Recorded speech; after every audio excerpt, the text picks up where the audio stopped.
Halo teman-teman ATL Indonesia, semoga teman-teman selalu sehat dan dilimpahkan banyak rezeki. Kali ini kita membahas kajian ilmu kita imunohematologi dan bank darah, yaitu indikasi dan jenis komponen darah yang ditransfusikan. Kita mulai dengan pendahuluan dulu ya teman-teman di sini. Transfusi darah itu adalah tindakan memindahkan darah atau komponen darah dari seseorang donor kepada seorang resipien penerima. Jadi situ ya konsepnya dulu, donor diberikan ke penerima. Jadi ini merupakan rangkaian proses yang perlu selalu menjaga prinsip keamanan, baik keamanan dari si pasiennya ya sebagai penerima dan juga si donornya.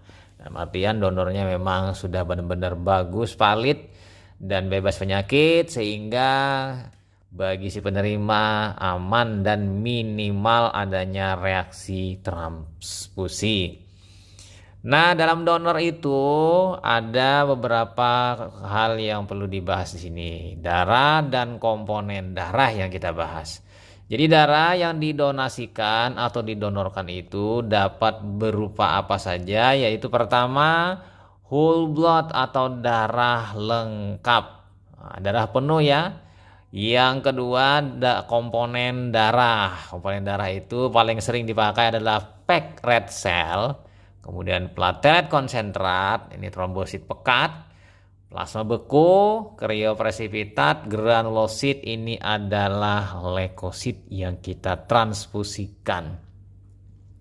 Jadi komponen transfusi komponen ini jauh lebih bagus ketimbang menggunakan whole blood langsung. Oke, lanjut lagi ya di sini teman-teman. Pastinya untuk transfusi di sini pilihan-pilihan yang paling bagus itu sebenarnya menggunakan komponen, sementara whole blood ini pada kondisi tertentu misalnya anemia dengan hilangnya bersama-sama cairan darah plasmanya. Nah, kita pindah ke safety blood transfusion kriteria menurut WHO. Pertama, kriteria atau syarat yang paling terbaik untuk transfusi itulah darah harus berasal dari donor sehat. Jadi pastikan donornya memang dalam kondisi sehat, tidak pernah terkena infeksi, penyakit menular, kemudian hemoglobinnya dalam kondisi prima ya, dalam normal kadar hemoglobin, dan dalam beberapa bulan dia tidak pernah mengidap penyakit yang parah, penyakit tertentu ya. Yang kedua di sini harus di screening hepatitis B, HIV, sifilis. Lalu yang ketiga sedapat mungkin berupa komponen yang diberikan.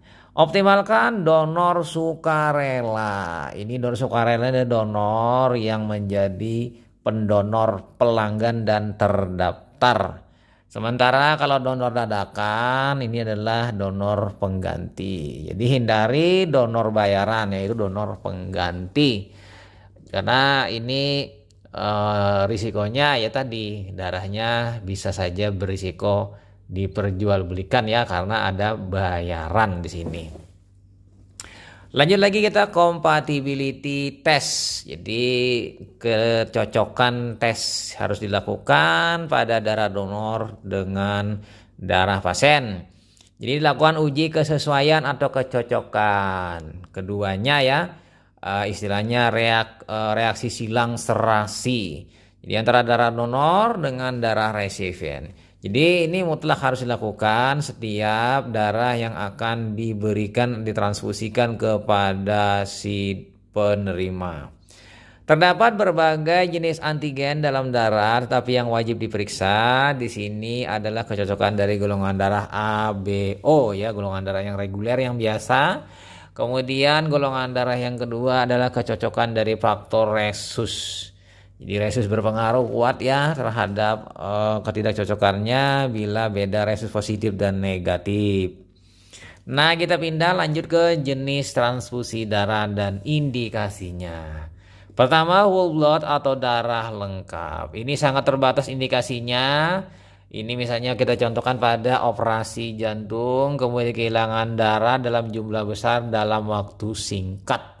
Ini misalnya orang dengan tabrakan, darahnya keluar ya, pada saat tabrakan itu keluar juga plasma dan selnya. Jadi ini bisa diberi whole blood.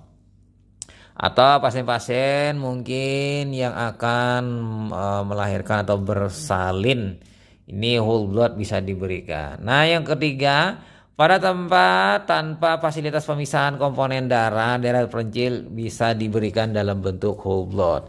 Tapi kalau sudah di kota dengan menggunakan alat yang sudah bagus dan otomatis atau canggih, bisa menggunakan komponen, jadi tidak menggunakan whole blood. Oke ya, kemudian kita pindah di sini ke selanjutnya ya, fresh whole blood. Jadi darah penuh tadi ada yang segar, jadi baru saja disadap dari donor. Jadi darah lengkap masih segar, isinya sel eritrosit, trombosit dan plasma. Juga mungkin ada di situ leukosit. Nah indikasinya yang tegas itu tidak ya. Saat ini transfusi harus diusahakan menggunakan komponen. Sebab lebih aman, lebih hemat, tidak boros, mencegah reaksi jangka panjang. Dengan pemberian komponen itu lebih bagus dan terkendali. Dan pastinya ya penularan penyakit mungkin akan berkurang. Nah kita pindah ke pack red cell atau PRC. Satu unitnya 300 ml.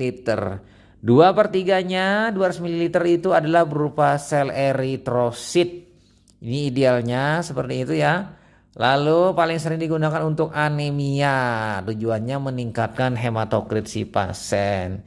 Misalnya pasien dengan talasemia, leukemia, jadi diberi PRC itu lebih bagus ya ketimbang whole blood. Karena dia yang perlukan di sini adalah eritrositnya yang diperlukan. Lanjut lagi ya di sini teman-teman, 1 unit PRC itu hematokritnya naik 4% atau HB naik 1,3 sampai sedangkan 1,4 gram persen atau gram per DL si pasien tadi menerima satu kantongnya dari satu kantong 1 unit PRC 300 ml. Ini estimasi kenaikannya. Lalu kita pindah ke frozen blood. Jadi darah yang kan di sini darah frozen, darah beku ya. Di sini leukositnya akan menurun, plasmanya juga. Lalu di sini tahan sampai 3 tahun. Sulit dibuat dan relatif di sini mungkin atau juga mahal ya. Manfaatnya untuk stok golongan darah yang jarang sekali. Kemudian reaksi leukoaglutinin hebat. Orang-orang dengan adanya kepekaannya terhadap leukosit. Yang ketiga reaksi anafilaksis terhadap protein plasma. Jadi misalnya orang-orang dengan golongan darah OH Bombay, dengan orang dengan golongan resus ya negatif. Ini bisa menggunakan komponen dari frozen blood ini. Jadi dibekukan dan dipesan khusus karena memang sangat sulit dan jarang stok darahnya ada ini ya untuk OH Bombay. Lanjut lagi kita masuk yang D, leuko for blood. Jadi di sini leukosit miskin ya di dalam darah. Jadi dihilangkan. Leukosit dihilangkan dengan teknik sentrifugasi atau pencucian dengan cara washing. Jadi darah sini bebas dari leukosit atau leukositnya sangat rendah. Leukositnya sangat rendah, maka juga di situ mungkin trombositnya juga rendah. Nah, manfaatnya di sini pada penderita dengan reaksi leukoaglutinin. Jadi leukositnya mengalami aglutinasi nanti ya. Aglutinin hebat terhadap eritrosit donor. Jadi dihilangkan jadi sebagai pengganggu di sini leukositnya. Kita pindah lanjut ke transfusi trombosit. 1 unit platelet konsentrat atau konsentrat trombosit sini berisi 5 sampai 7 kali 10 pangkat 10 trombosit dalam 35 cc plasma. Jadi pekat ya. Satu unitnya ini bisa saja menaikkan 10.000 sel per mikroliter dari trombosit. Nah, komponen ini bertahan 2 sampai 3 hari. Nah, manfaatnya pada trombositopenia akibat gangguan produksi. Jadi orang-orang dengan trombosit yang rendah bisa diberi transfusi trombosit.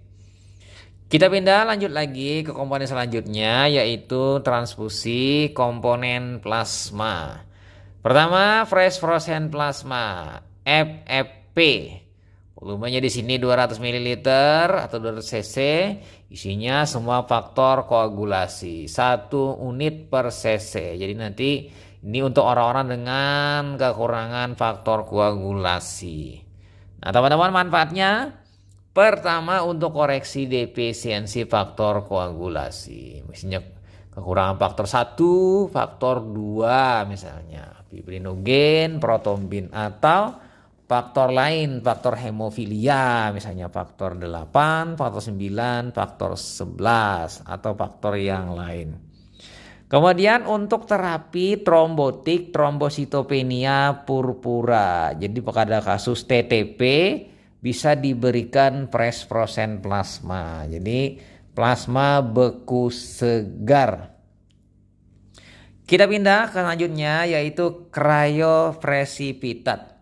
Nah, ini dibuat dari plasma segar, volumenya 20 cc ya.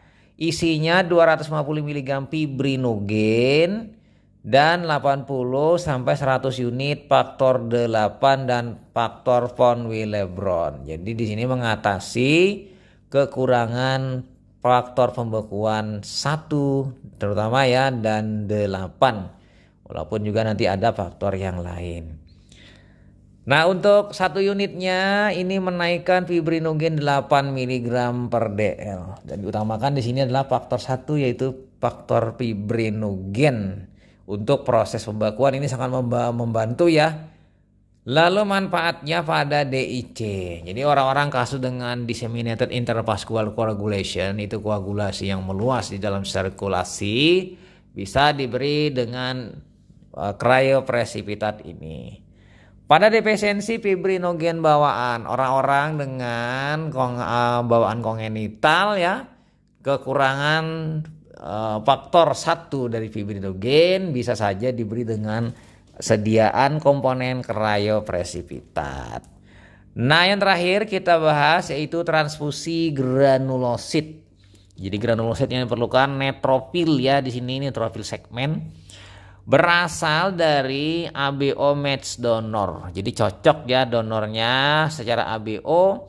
Kemudian ini dengan orang yang mengalami HLA matching, human leukocyte antigen. Ya, dianjurkan di sini ya. Lalu diradiasilah dengan 1500 GY untuk membunuh limfosit. Karena yang kita perlukan adalah granulosit, jadi limfosit harus dimatikan. Karena limfosit ini menjadi penyebab GVHD. Ya, di sini jadi tanpa merusak granulosit. Nah, sementara untuk indikasi teman-teman di sini pada neutropenia berat. Jadi orang-orang dengan neutrofil yang rendah di dalam darahnya ini bisa diberi transfusi granulosit. Yang mana dia kurang dari 100 sel per mikroliter. Nah, ini ya. Biasanya orang-orang dengan granulosit yang rendah ini mungkin saja ditemukan pada orang dengan sepsis akibat bakteri gram negatif ya, misalnya. Infeksi jaringan lunak bisa saja terjadi yang progresif. Nah, kira-kira itu saja teman-teman bahan kuliah kita kali ini tentang transfusi, yaitu darah dan komponen serta penggunaannya. Semoga memberi manfaat bagi teman-teman. Sampai jumpa di video-video selanjutnya. Saya Ahmad Le pamit. Bye.